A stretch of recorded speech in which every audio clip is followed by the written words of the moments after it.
guidance, we seek religious evidence.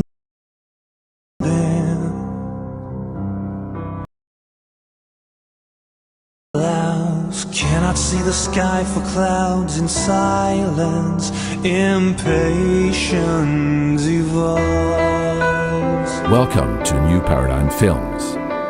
We produce documentary features that explore concepts outside the framework of our current view on reality. And our goal is to offer all our films for free screening online. All income through our web shop, subscriptions to our online video archive, and donations goes directly into the production of future films, which also will be free to watch. Thank you and enjoy.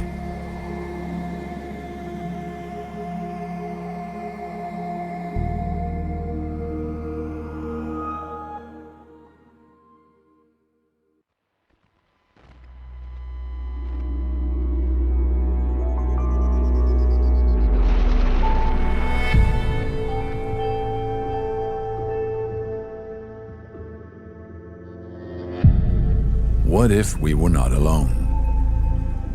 What if the hundreds of thousands of people claiming to have seen unidentified flying objects in fact had been witnessing extraterrestrial spacecraft? What if the thousands of people all over the world who tell about their encounters with alien beings through friendly contact or even forced abductions were actually telling the truth? What if our governments had known about an ET presence for more than half a century? If they were in possession of alien technology that had the potential of changing how our world is run?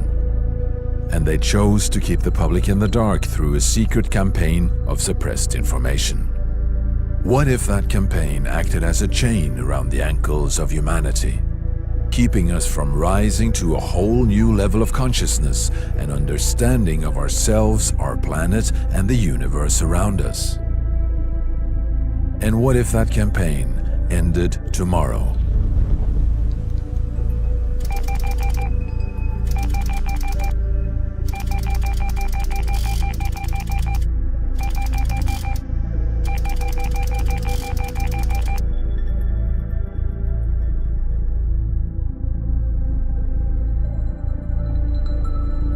It's one of these currents of history that won't be denied. The truth is going to come out, and when it does, it's going to be explosive.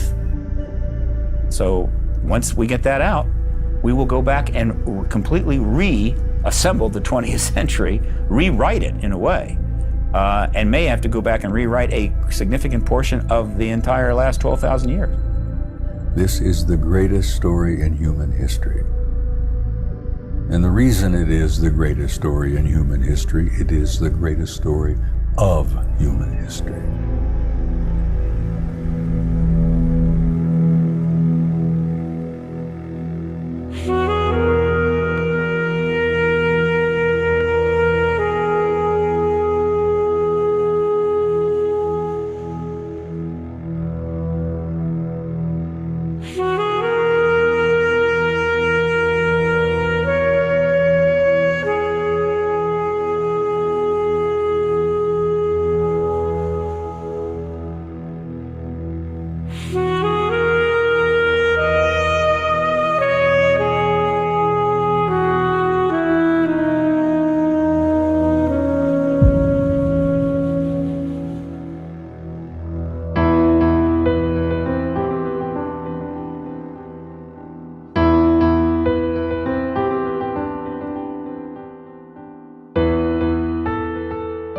The worldview portrayed in this statement by renowned scientist Lord Kelvin in 1900 was shattered only 5 years later when Albert Einstein published his groundbreaking paper on special relativity. The new theories challenged the current framework of understanding and forced the scientific community to open up to a broader view on the nature of reality. This event of fundamental change, this paradigm shift, came as a huge surprise to scholars at that time. But today we have no problem following the string of breakthroughs leading up to Einstein's paper and the doorway into the atomic age. Lord Kelvin's statement bears with it the voice of paradigms past. We knew that the Earth was flat. We knew that we were the center of the universe. And we knew that a man-made heavier-than-air piece of machinery could not take flight. Through all stages of human history, intellectual authorities have pronounced their supremacy by ridiculing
I received about 200 or 300 reports each year.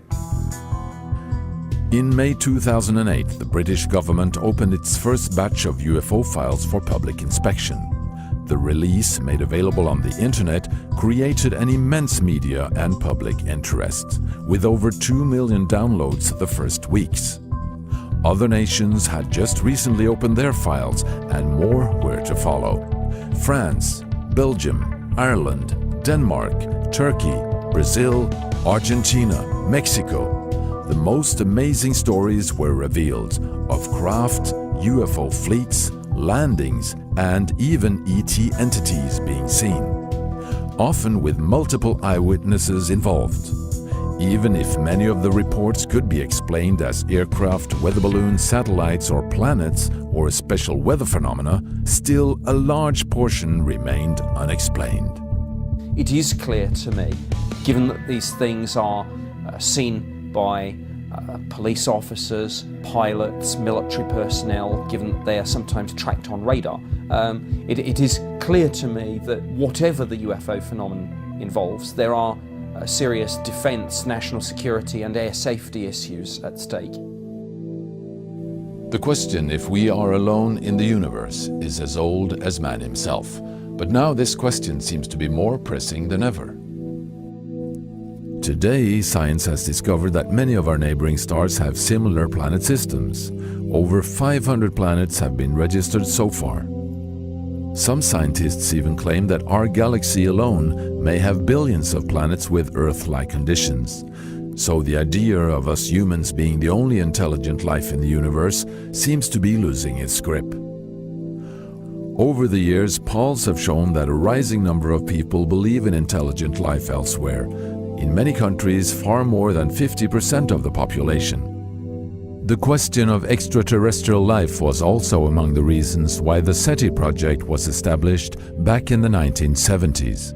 SETI stands for Search for Extraterrestrial Intelligence. This project, still ongoing, is using large radio telescopes at several locations on the globe to scan the cosmos in search for electromagnetic transmissions that could indicate intelligent life. This is the radio telescope in Bologna in Italy, one of the largest of its kind in Europe. This enormously complex system of antennas is able to detect even the weakest signals from the universe. And by interpreting these signals, the scientists are able to learn a lot about the age and the origin of the stars, the galaxies, and the universe. And perhaps also detect signals from intelligent life. What we are looking for actually is not really a particular kind of signal. We are just searching for something different from the normal cosmic noise, so to say. So we are not searching for a particular transmission signals, but for example, it would be enough to detect some signals coming from their communications, televisions, if they do have televisions, or cellular telephones or things like that. Well, we have recorded a huge amount of data so far, but unfortunately, we could not get any signal yet.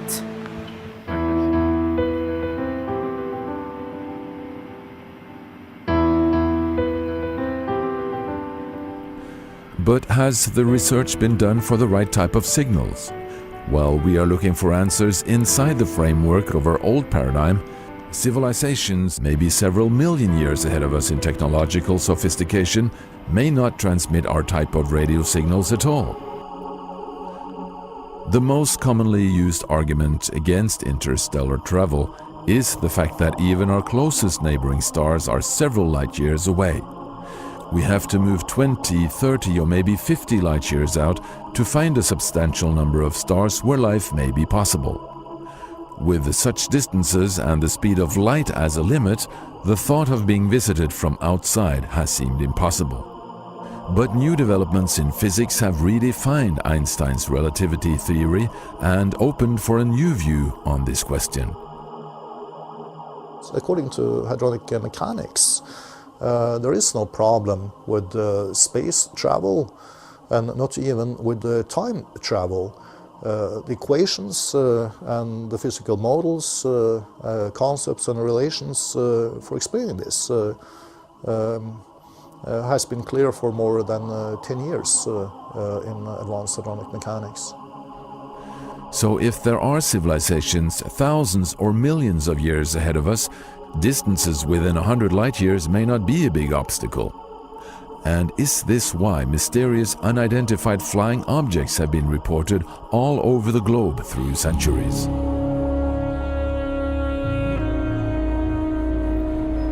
What really made the UFO phenomenon known to the public was what happened here in Washington in the summer of 1952, when a series of UFO observations were made during a period of 2 weeks.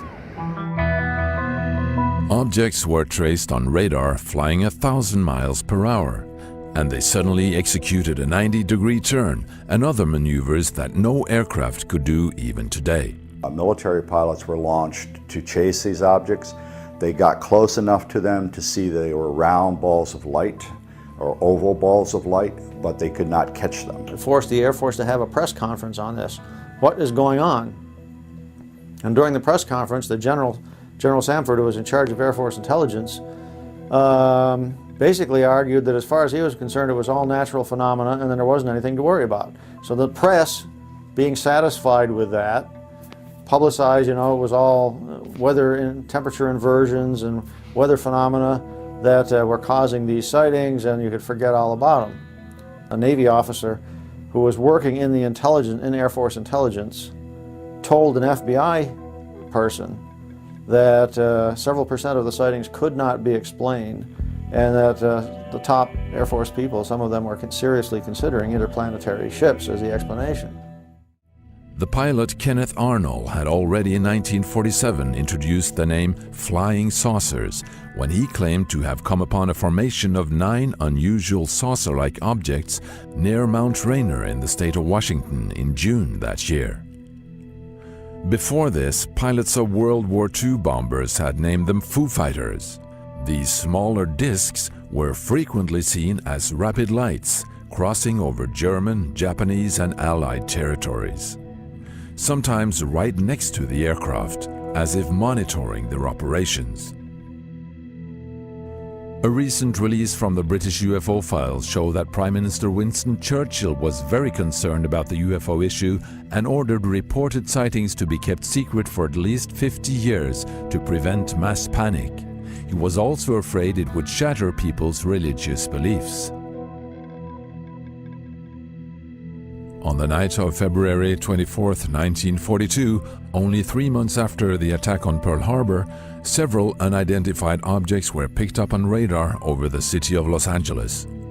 It was believed to be another Japanese attack and resulted in an intense searchlight activity and heavy artillery fire. Anti-aircraft guns went into action against unidentified aircraft in the Los Angeles area. But the presumed enemy never fought back, and suddenly the objects disappeared without trace.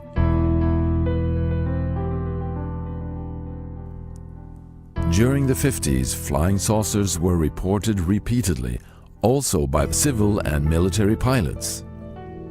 And I could see that it was a black lenticular form, sort of silhouette with these blinking lights all over the surface. And it was at least twice the size of a 747, like two Boeing 747 airliners nose to tail. And it's between me and Indianapolis, so I rolled around, tried to get on its tail and behind it, and it turned about 30-degree angles to the north and headed straight for Chicago, and then went over the horizon like that and disappeared. There's no airplane can go that fast. And over the entrance to Pearl Harbor area, it's the entrance there was either 9, I said 9 discs originally, so I'm going to keep it that way, with 9 discs, white, perfectly white. And they were doing all kinds of different formations. A V, opposite L, reversed L, different types. We watched them for about 15 minutes. Then finally, they're off, it's gone. In 1952, orders were issued to military pilots in the United States.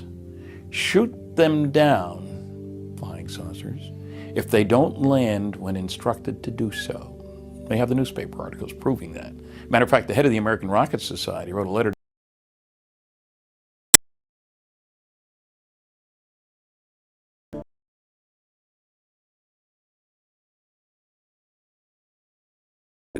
was on May 20th, 1957, ordered to go after and shoot down a large UFO spotted on radar hovering over Ipswich. This enormous object, the size of an aircraft carrier, disappeared into the sky at the very instant he was to launch his rockets. I was thinking that if I fired this thing that he may vaporize me. I didn't know what it was, but I knew it was not of this earth. It was not a man-made object. This was something that was, they could stop. They could absolutely stand still, and they could go Mach 10 or more at any time. And a human being would be splashed up against the sidewall from the forces of just the momentum forces. That would destroy you. So it was nothing that we humans know anything about. But many, many pilots in military planes who were ordered to go after and shoot down discs, they either disappeared or their planes crashed. This is another underbelly of this whole phenomenon. And before he died, Len Stringfield, who was the very first on the planet who had the courage to start publicly reporting that not only were there beautiful lights in the sky that moved in erratic patterns, but they were clearly involved with crash retrieval stories that were coming to him from military people who would not go on the record, that we were retrieving bodies, we were retrieving technology. And Len Stringfield said, "Linda, I know firsthand that our government had a standing policy to take these discs down out of the sky until we had lost so many pilots that order was rescinded around 1953 to 54. Books were now appearing on UFOs, with pictures of saucers and cigar-shaped craft on close range, even with people claiming to have met the visitors in person.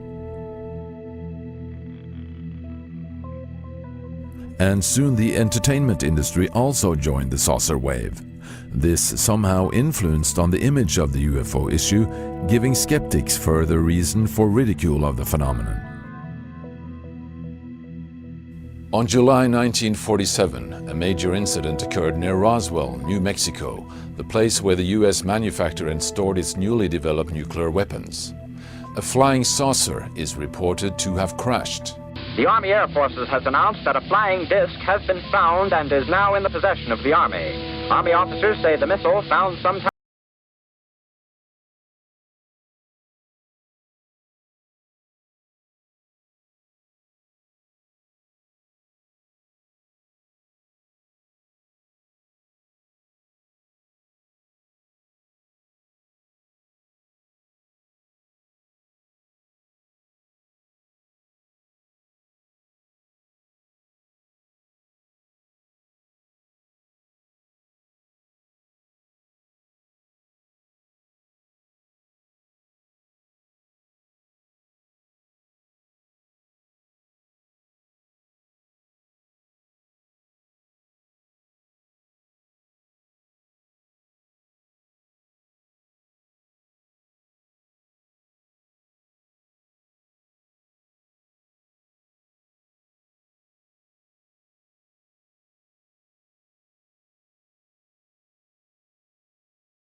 The problem with them is that they have great military documentation again and again showing that they actually happened. Or what does one make of the boomerang craft that were seen in just north of New York City in the early 1980s in what's called the Hudson Valley?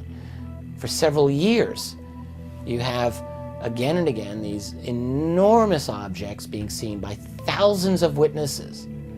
They're driving along the highway and they see this object hovering. They get out of their car, their jaws drop open, and this intense bright light shoots down onto the highway like out of a movie. Except this wasn't a movie. This happened many times over a period of, say, 5 years, just north of New York City.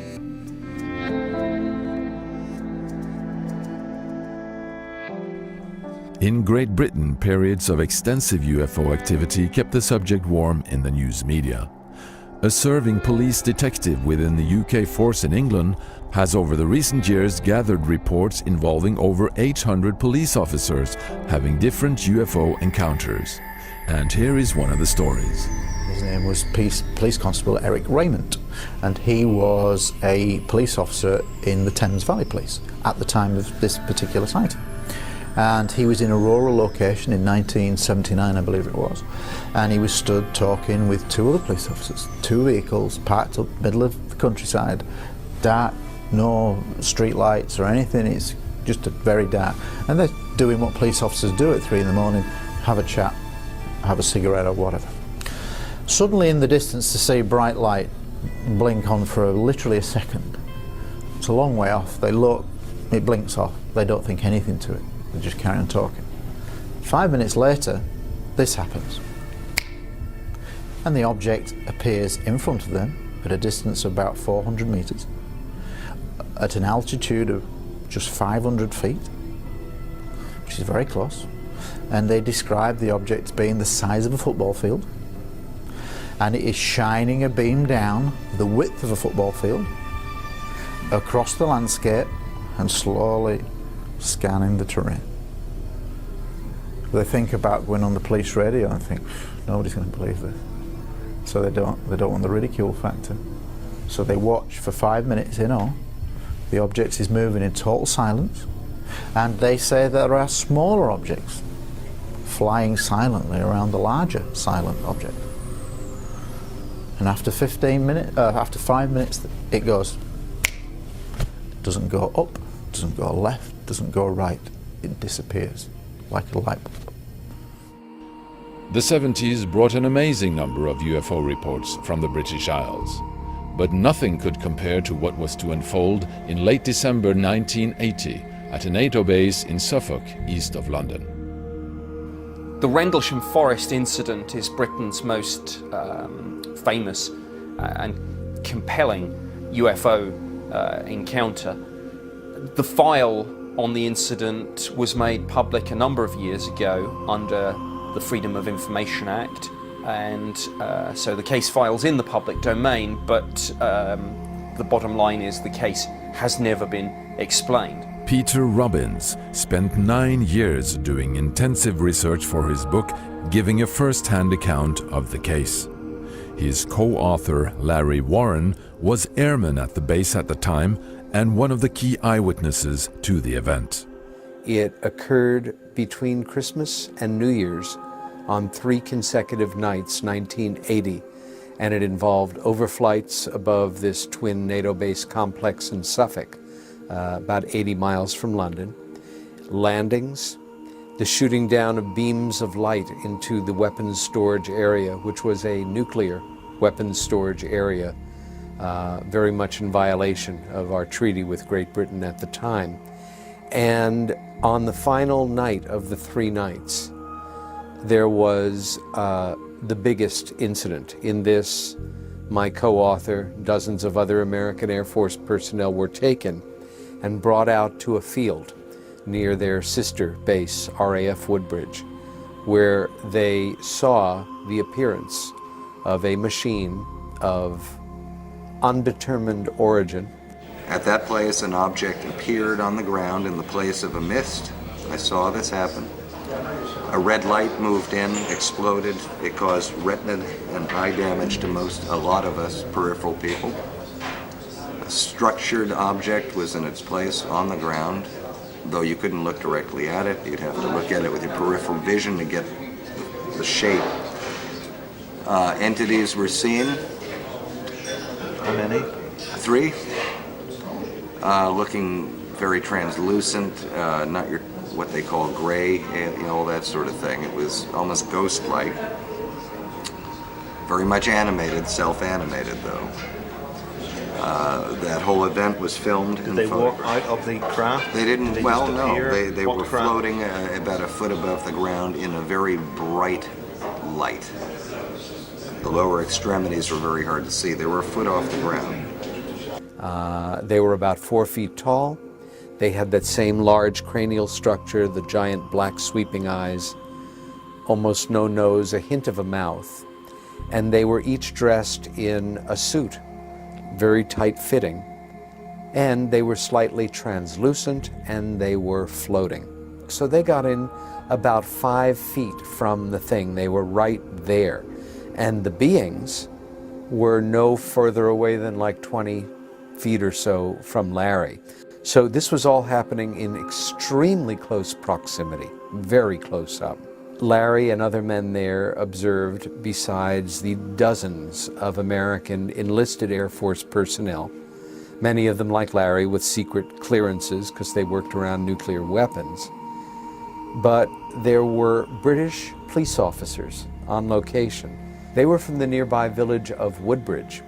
And while the American Air Force personnel were filming this with video, and this is 1980, so you could spot a video camera a long ways away. It was very bulky, but also regular film cameras. One of these police officers was taking photographs of this landed machine with a 35mm camera. And from what I understand, the Air Force confiscated this camera from the police officer, which caused a bit of a fight. When these beings appeared, they looked at the human beings and the human beings looked at them. And no hands were shaken, no things were exchanged. If anybody heard voices in their heads, I don't know about this. And at a certain point, these beings, they did not open a door and walk in, but they disappeared. And the sense was they had gone back in. The machine then lifted up. It was making a slight humming sound, my best description. It angled slightly and then, and it was a star, in a matter of seconds, and it was gone. What happened the next day is almost more upsetting to me, namely that these men were debriefed. I think they were told a combination of truths and lies to overwhelm them, intimidate them, keep them quiet. And then that night, a number of the individuals, Larry and Adrian Bustinza next to him included, were taken against their wills, subdued chemically, and put through a series of procedures to confuse and upfuse their thinking, and were released a day or so later, right before New Year's. 3 years later, this incredible story had leaked to the media and created a long succession of headlines as more and more information was revealed from different sources, Larry himself being one of the main sources. But no official comments on the UFO incident were given from either the US or the British government. All the unique film and video material, including the pictures taken by the British policemen, were removed from the base by the US military, never to be seen again. In 2009, Larry King and CNN shed new light on the case by bringing in new eyewitnesses confirming the story of the first night of the sightings. I was there on the first night. I went off base to check out a possible aircraft downing. I thought it was an aircraft crash, and I took my team with me, and when we got to the wooded line off the east gate, we discovered a craft of unknown origin. It was triangular in shape. On the ground? On the ground. Did you touch it? Touched it, walked around it, photographed it. We did a full investigation of it on the ground for 45 minutes. With this exceptional testimony from a retired U.S. Air Force security officer live on CNN, confirming the story of several other eyewitnesses, you might expect it to lead to some kind of official reaction. Does the Rendlesham case actually tell us straight out that there is another reality in the midst of our lives, able to come and go as it pleases? In other countries, UFO observations were made continuously. In Brazil and the huge Amazon area, UFO and ETs were observed almost on a daily basis. You know, historically, Brazil is one of the major countries as far as UFO sightings and contacts with aliens is concerned. Now, we have all sorts of cases, and they are spread all over the country. Now, some of the most astounding cases in the UFO history happening in Brazil. We're talking about landings, we're talking about face-to-face contact with aliens, which are getting rare for some reason. And we're talking about also sightings with multiple witnesses. Sightings in the middle of cities, like 2,000 or 3,000 people seeing a UFO. But what about Russia and the former Soviet Union? Russian Navy has not been known to reveal its secrets, but Russian Navy has been known to be in the forefront of the UFO and USO research. And we have reports coming basically from all corners of the world, be it the South Georgia Island or the Barents Sea, or for example, especially the Sea of Okhotsk and such lakes like the Lake Baikal. They had encountered not only gigantic underwater objects and submarines who could move at incredible speeds, and the Soviets just could not catch up with them. They had also encountered disks that would basically fly out from under the water, go into the sky, separate into different objects, come back together, fly away. They had encountered a phenomenon which was called kvakery, from the Russian word kvakать, meaning to emit a sound like frogs would do. What it meant is that Soviet submarines, especially in the Atlantic area, would find gigantic moving objects at great depths of the sea. Objects that would emit certain sounds that kind of reminded them of croaking, but they were different sounds. They could do nothing about this, but the Soviets became very nervous because these gigantic objects would accompany them. And of course, they thought the Americans came up with a new way to track Soviet submarines. They found out this was not so.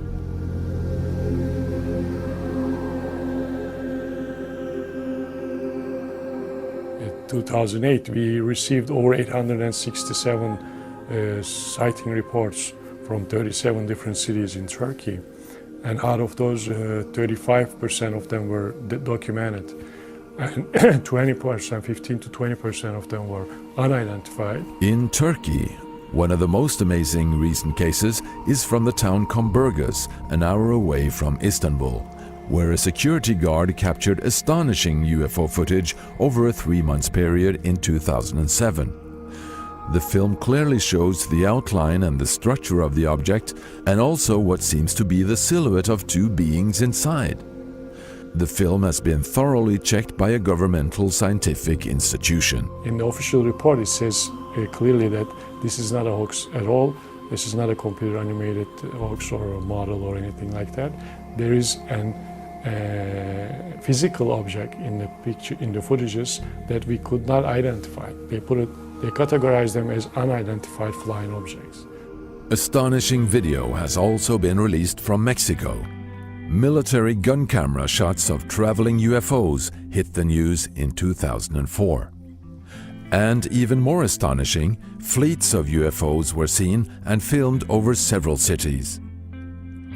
As a result of the rising national interest in the UFO issue in Mexico, one of their main broadcasters has run a 2.5-hour show every Sunday night the past 15 years, presenting the latest UFO documentation. Well, I have a television program every Sunday night from 5:30 to 8 o'clock. It's prime time in the Mexican television.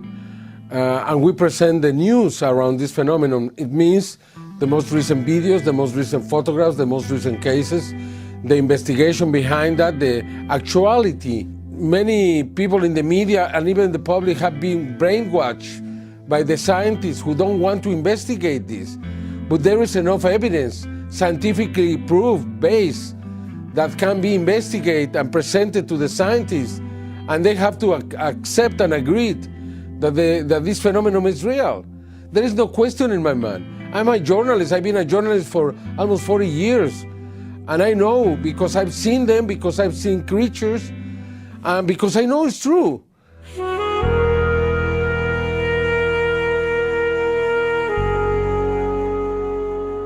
Behind me here, inside this blue container, is the only stationary, fully automatic 24-hour UFO observatory on the planet. In Norway, the remote mountain valley Hessdalen became world famous after almost continuous observations from the early 80s on. Strange lights moved up and down the mountainsides every night over long periods, just above the treetops.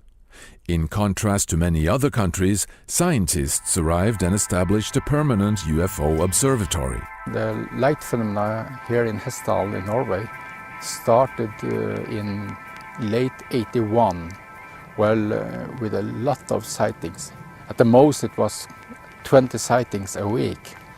The local people here started to see the light down in the valley, sometimes close to their houses. And they was wondering, what could this be?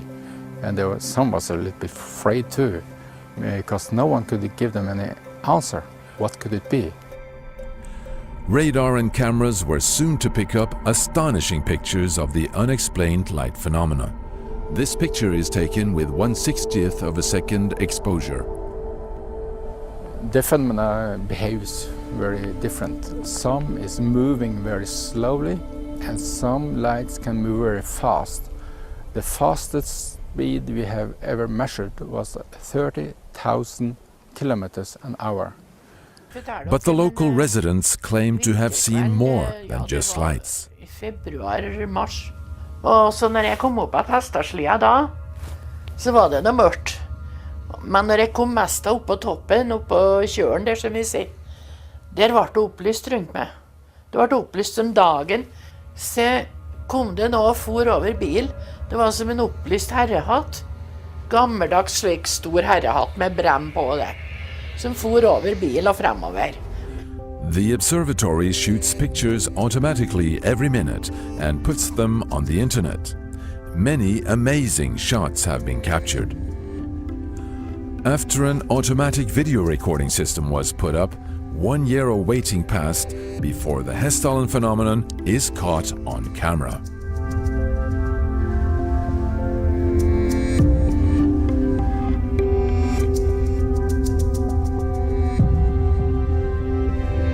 Zooming in and slowing down the film, something really astonishing is revealed.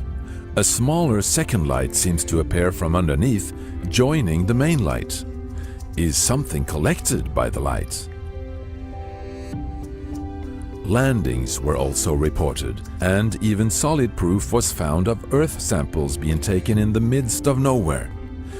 Here, a 2 hours walk from the nearest dirt road, a 2-ton piece of wet turf has been cut out with laser precision, lifted and placed a few meters away. No sign of machinery nor people. During a week in September 2007, a major survey was carried out by the university scientists, assisted by students with several observation units. On the 4th night of the survey, the phenomenon decides to show up.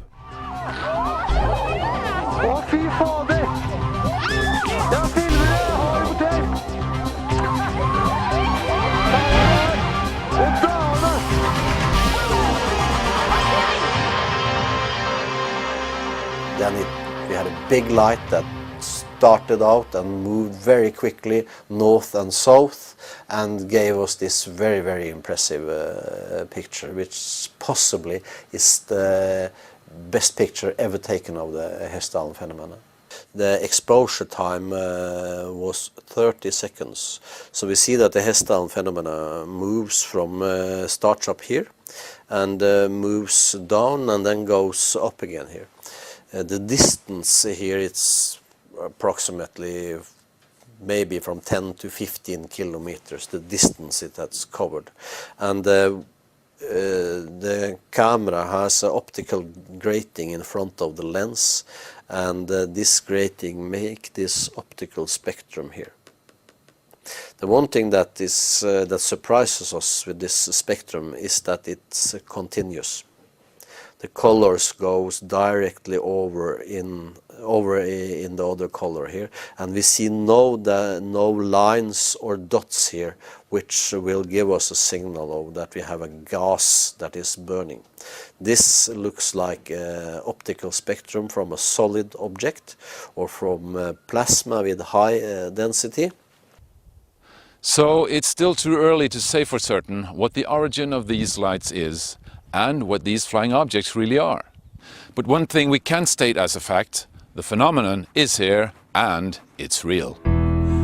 And what about the UPAN sightings in Belgium, the Phoenix lights in Arizona, the UFO at Osaka Airport, Japan, the UFO landing in Voronezh, Russia, the ghost rockets in Sweden, the Col d'Avance sightings in France, the UFOs filmed in Milan, Italy, the UFO fleets over Peru, the UFO hovering over Chicago O'Hare Airport, seen by pilots and ground personnel, and the large UFO forcing the Shaoshan Airport in China to close for 4 hours in 2010. It goes on and on. Well, of course, at this late date, there is just an abundance of documentation, military reports, radar sightings, personal experiences that go back for many years, but they have been routinely ignored, shunned aside by the government, ignored by the media, and therefore the average person rarely gets to hear of these things. But when you put them together, it forms a very compelling picture that there is a reality that's happening all around us, that we are being systematically denied information on. I've had many people say, well, look, if all this happened, wouldn't there have been military people and radar operators and even policemen and stuff who would have said they had these experiences? And the answer is absolutely yes. But early on, they learned their lesson. If they stepped forward and they said, yes, I saw these things, then they tend to lose their job, they lose their credibility, people begin to snicker at them. And that's been very effective over the years in keeping this whole issue quiet. I know that if they took an oath not to reveal that, in our country that was very serious at that time, okay? If you violated a top secret clearance, you could be put in jail for 15 or 20 years and everything you have done removed from you. Yeah. Could this be why the military observations never reached the public? But many who had been involved in UFO sightings over the years felt a strong urge to reveal what they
From the 70s, Hollywood engaged profoundly in the ET issue, knowing that there was a growing interest in the general public for these topics.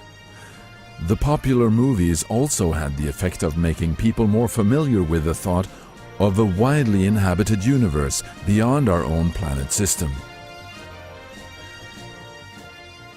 In the 90s, people started recording their observations with the new handy camcorders.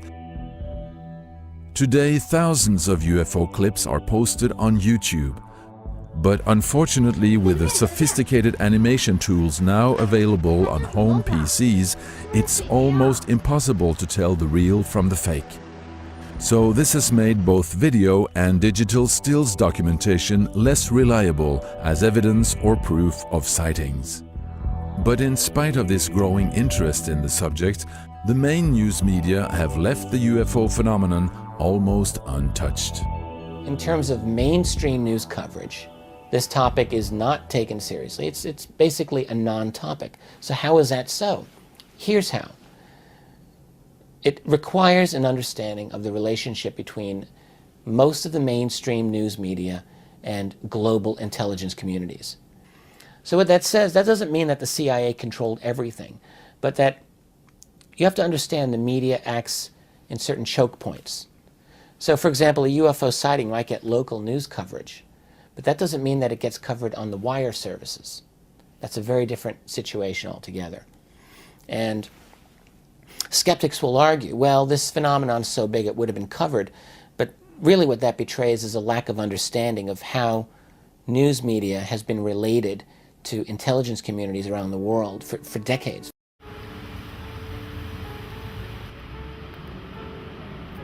And I call upon our government to open up like other governments have, and you will hear about that this morning. Like the When CNN covered a press conference in Washington, D.C. in 2009, where Dr. Edgar Mitchell encouraged U.S. government to release its UFO files, the hope was that the issue finally was given serious news coverage. Former Apollo astronaut Edgar Mitchell, the sixth man to walk on the moon, told the National Press Club he's convinced. But there isn't convincing proof that's going to convince the entire world at this point. That is correct. That is what we're trying to open up. We're about to go out and do our little hoax. But CNN chose to let two boys with air balloons have just as much time in the report, demonstrating how they managed to fool UFO believers. Again, we're not trying to prove or disprove anything, but it's okay to be skeptical. Okay then. Jim, thank you very much indeed for that. Jim Acosta there. You bet. Well, the role of the media in the flying saucer phenomenon is a very, very important one. I think it's very clear that in the United States, at the very least, that there were efforts during the very earliest days to try to get the media to basically dampen down expectations and dampen down public enthusiasm concerning extraterrestrial life and the flying saucer phenomenon.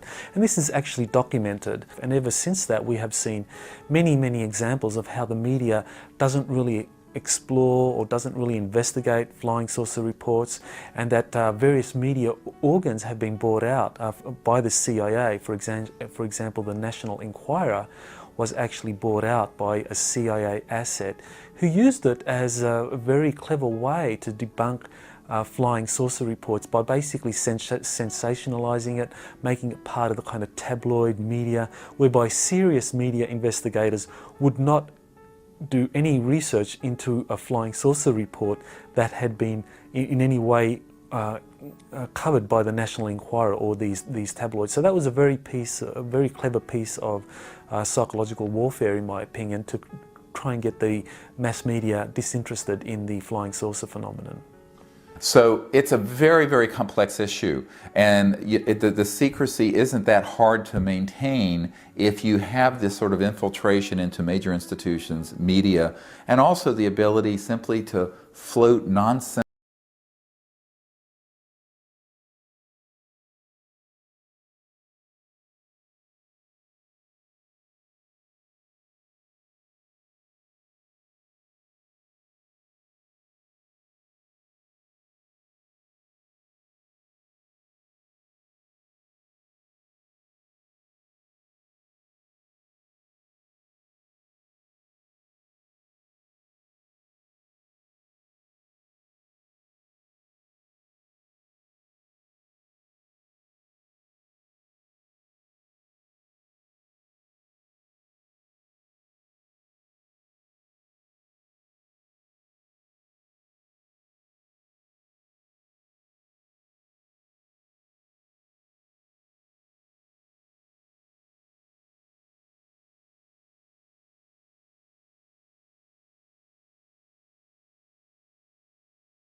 transportation of electromagnetism, of all these really advanced technologies, but we need to invite them.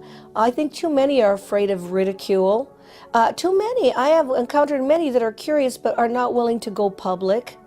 We're changing times now, and for the sake of our children, our grandchildren, and the future, some scientists are going to have to take the risk. Well, it's my hope that we open this whole issue up. And as I have said frequently, we're at a point in history where we have to become a part of the neighborhood of inhabited planets, rather than like a neighborhood of a community, which we have not even acknowledged that community exists up until this point. An event with the power to institute a global revolution in technology, communications, energy supply, environmental concerns, and even the way we regard ourselves and our fellow beings. A paradigm shift of unprecedented proportions, impacting nearly every part of our existence. Is this what we are facing? And will we have to rewrite our entire human history? In the hallowed halls of national security agencies and the Pentagon, the top military, top security people, the top people know, essentially, this reality. But the masses of people don't. And the people in authority, the elite, as it were, the power brokers, have desperately tried to keep the lid on this thing because, Terry, it's not simply visitors from another planet or from another star or another galaxy or even another dimension. It's not simply that. It isn't that simple. We've learned over the years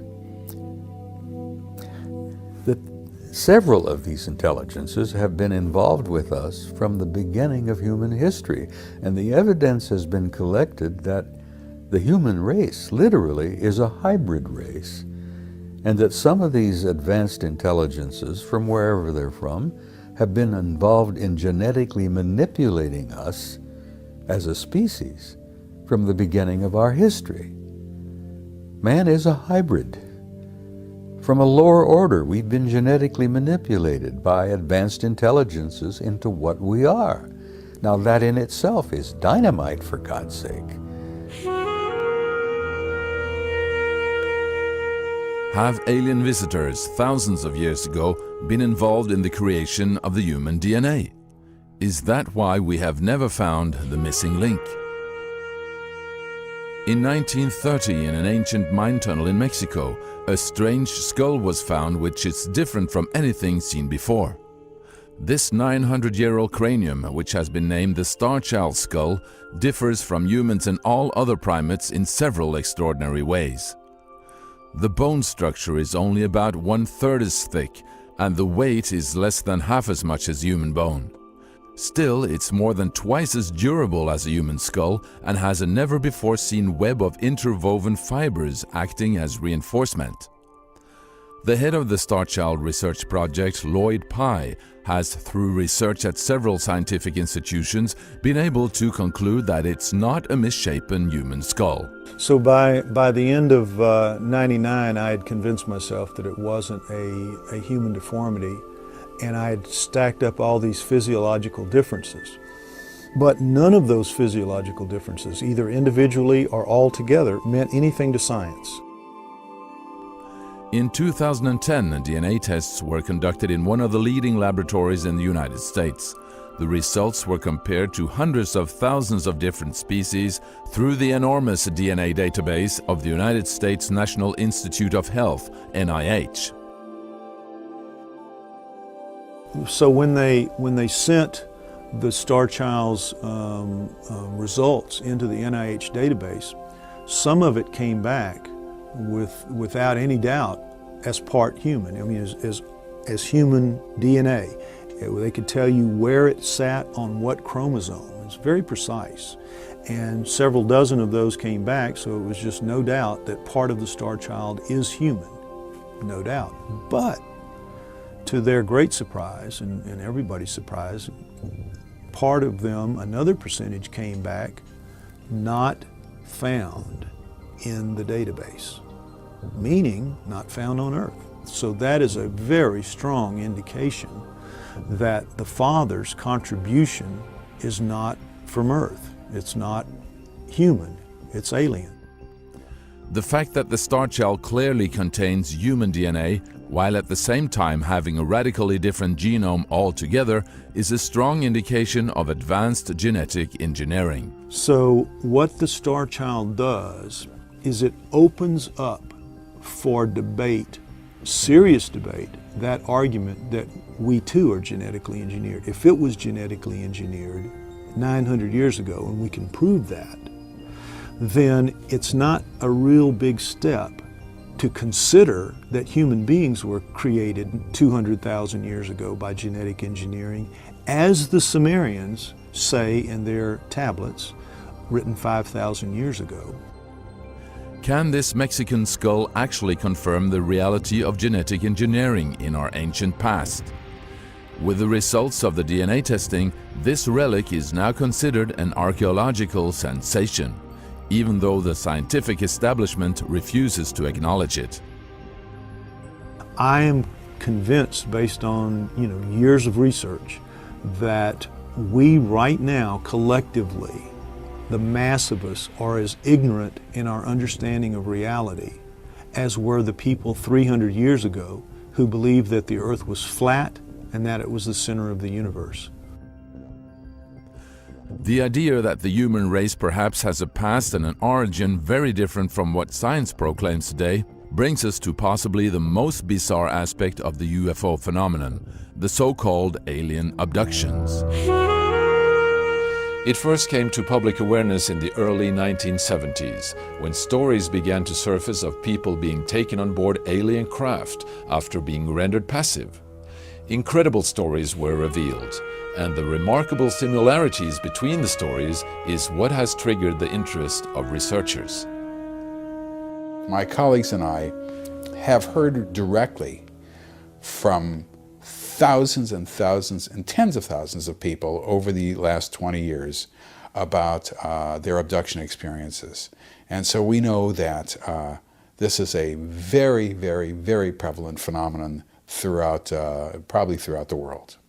The first thing I recalled was seeing 3 fingers and a thumb on a hand come towards me to pull me out of the van.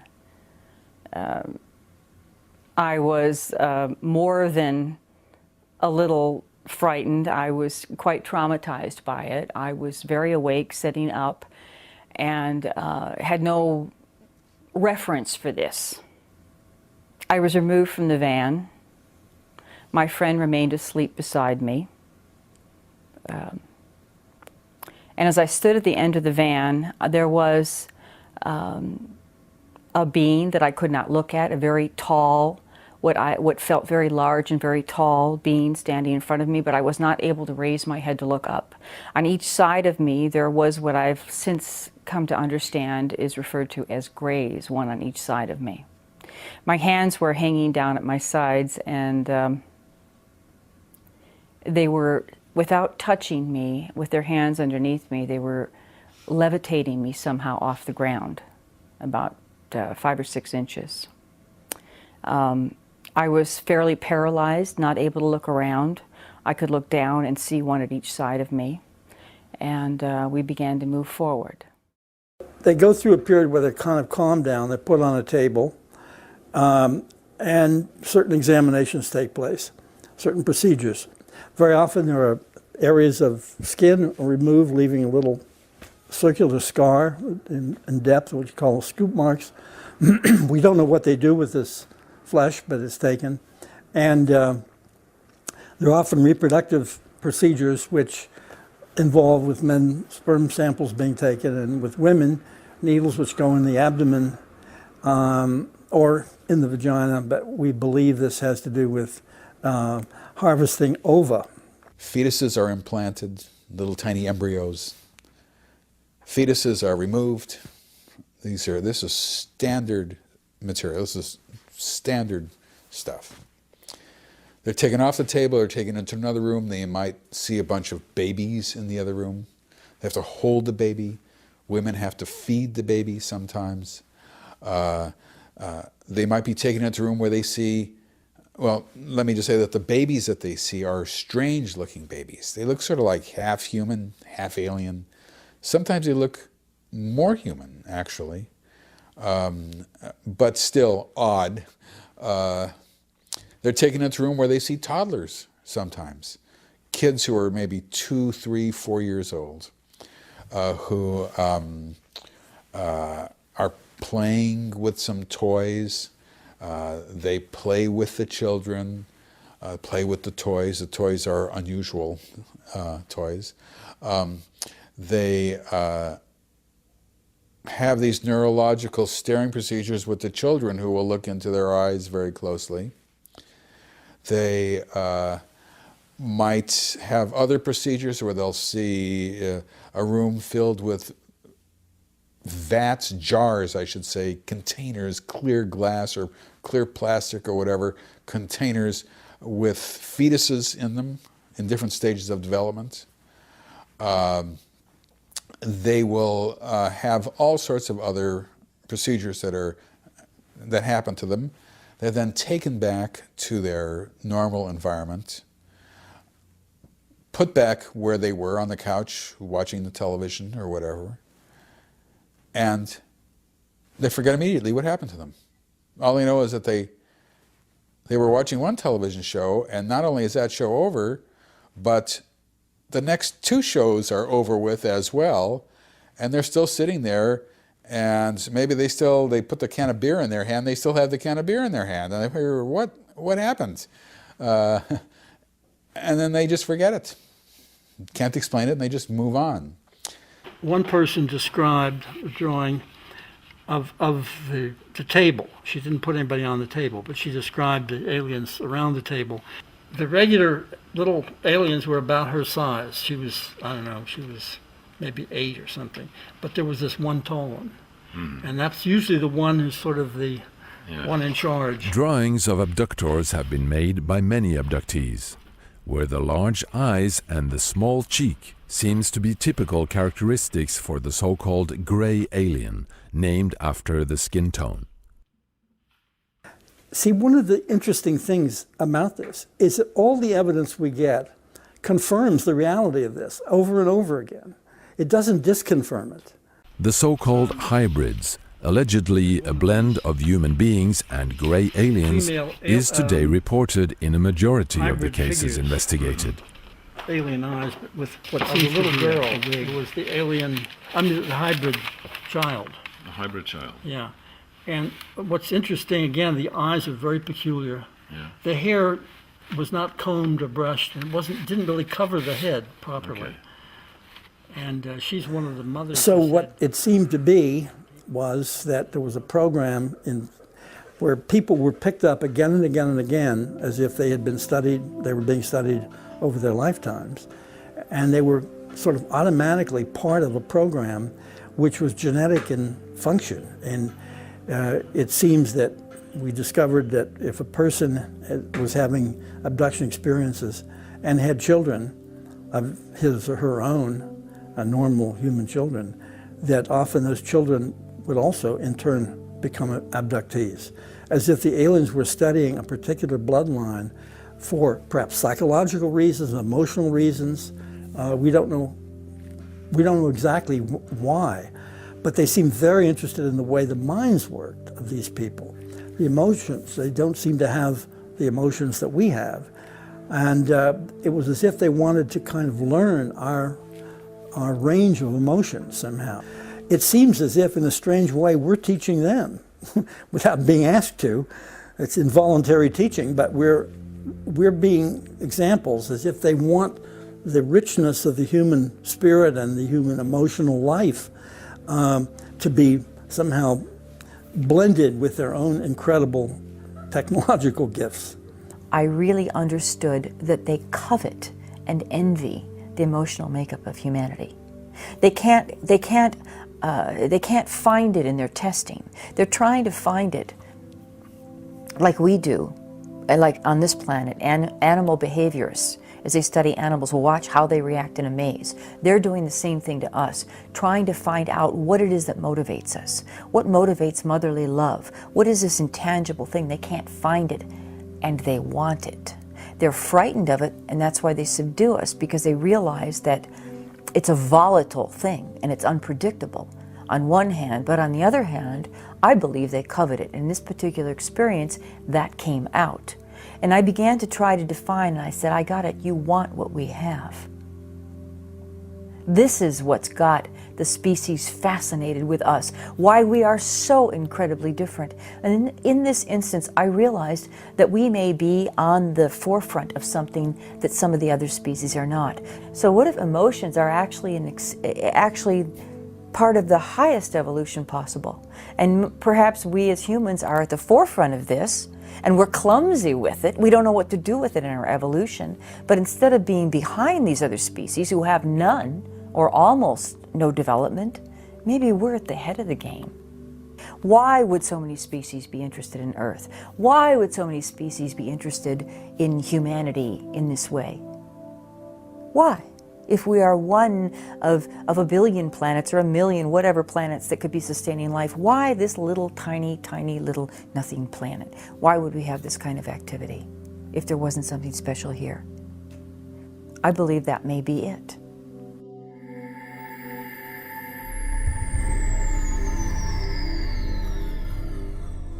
Another bizarre phenomenon is reported from people who claim to have been in contact with ETs, and then detecting a small foreign object in their body, which is considered to be an implant. The rare characteristics of these objects led to a study by a medical doctor and surgeon. After removing several of these considered implants and having them analyzed, amazing results were presented. We found that the biology of the object, the object is covered with a biological membrane which seems to prevent the human body from reacting to it by any kind of a rejection or inflammation reaction. We find that there's absolutely no wound or portal of entry or scar where these things entered the body. And looking at the metallurgy, we find things such as a meteoric iron. We find the nickel-iron ratios that are similar to meteorites. They've been tested in numerous laboratories now, Los Alamos National Labs, New Mexico Tech, University Labs, and many other laboratories. In this last case, in addition to that, we find that there are structures such as carbon nanotubes, multi-rectangular sodium chloride crystals. We find that there are a list of elements, says americanium, samarium, a number of different elements that are not normally found.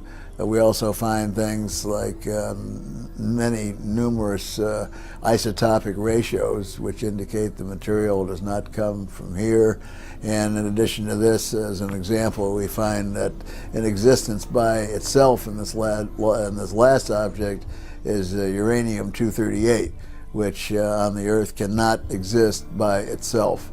There's both biological and metallurgical evidence here which is beyond the shadow of a doubt. Most compelling and indicates that the human race is been and has been for perhaps many years being interfered with by some non-terrestrial intelligence. The way this thing looked when you looked up at it. But are the abductions of people only conducted by one particular group of aliens? Even when they're full of mistakes. Are there other alien groups that contact individuals on different bases? So I know of, I would say, at least 60 kinds of extraterrestrial beings that have visited the people whom I work with. And this information all comes through the regressions that we have done. Now, some beings come to be mentors to their human beings. And by the way, the beings seem to work with a person for the person's lifetime. They looked very human. Their hands were not at, their hands were very different though. The fingers were much longer, and they were very, very thin, very long, a little bit longer necks. They had white hair, and it sort of came up a little bit here into a V shape, the hair, a little bit wavy, and about shoulder length. And they had quite large blue eyes, a perfectly formed small nose, and smaller lips.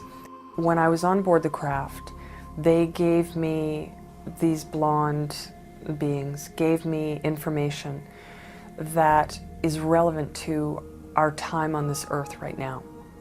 And they gave me messages that they asked me to share with really anyone who will listen.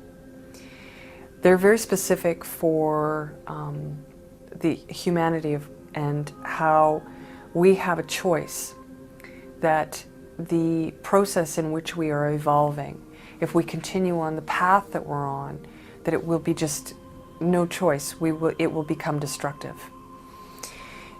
It was explained to me that they have been here in the past.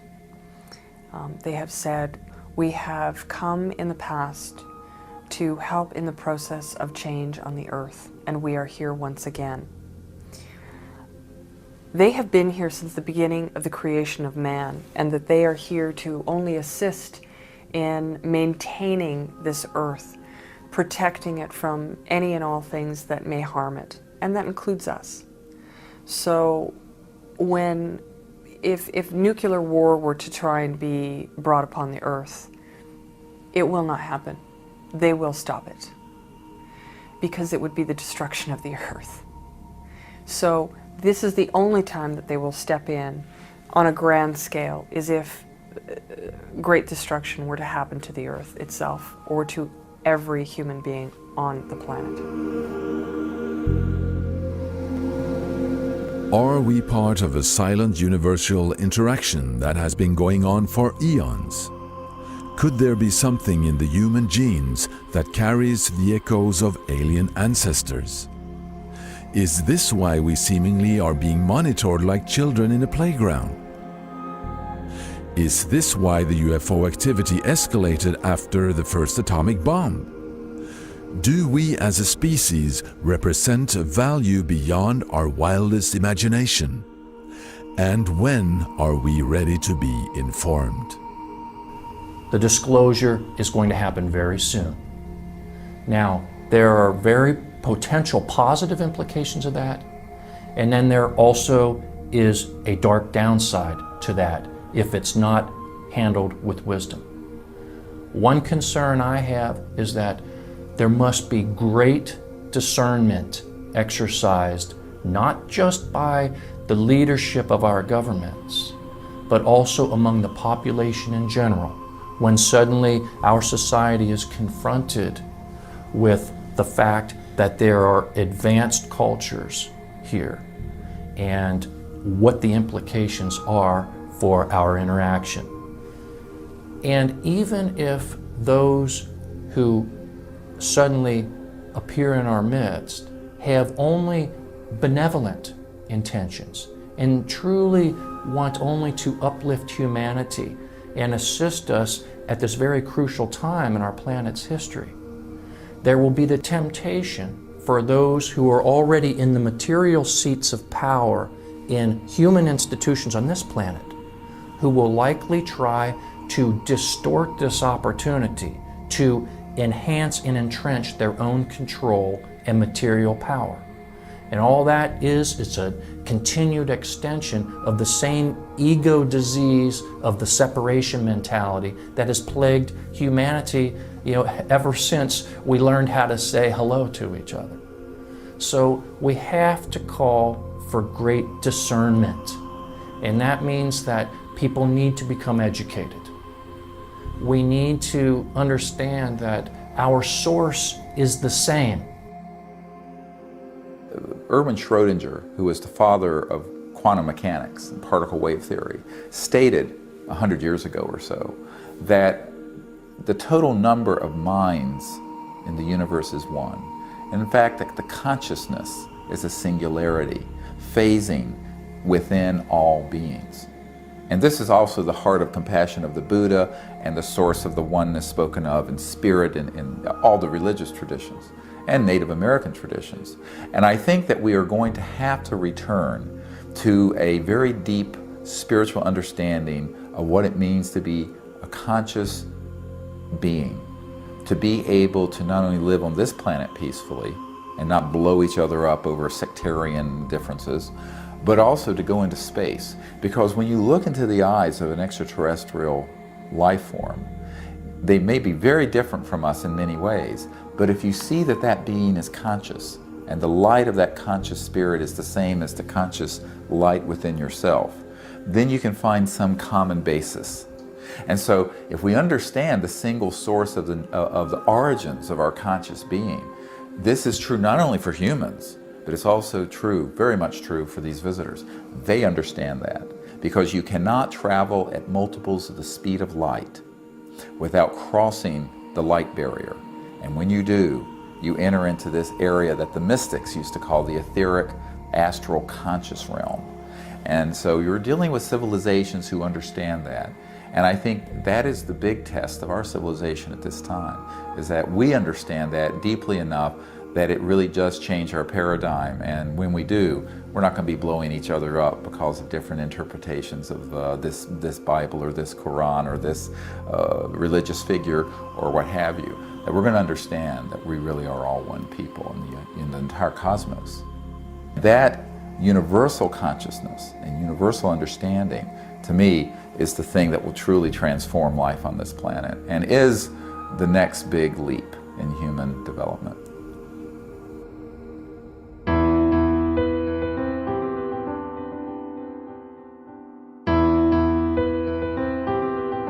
When the children of tomorrow open their textbooks on human history, what will they read about? Will it be the story of how the Catholic Church imprisoned Galileo for supporting radical theories? Will it be the story of how the scientific community laughed at the idea of flying machines, even years after the Wright brothers demonstrated their first airplane? Or will it be the story of how the world openly ignored an extraterrestrial presence? Will the children of tomorrow laugh at us for being blind, just as we easily laugh at those who firmly believed the earth was flat? Will they speak of us as the people of the old world, the last age of solitude, the day before disclosure? In an age of decadence, we seek religious evidence disturbing. Chained to what our fear allows, cannot see the sky for clouds. In silence, impatience evolves.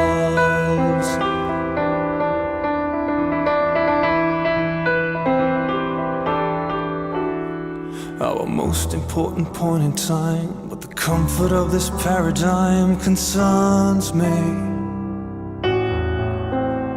So separated from our own, I don't care on whom you pray as long as you leave me alone. I can't stand this indifference anymore.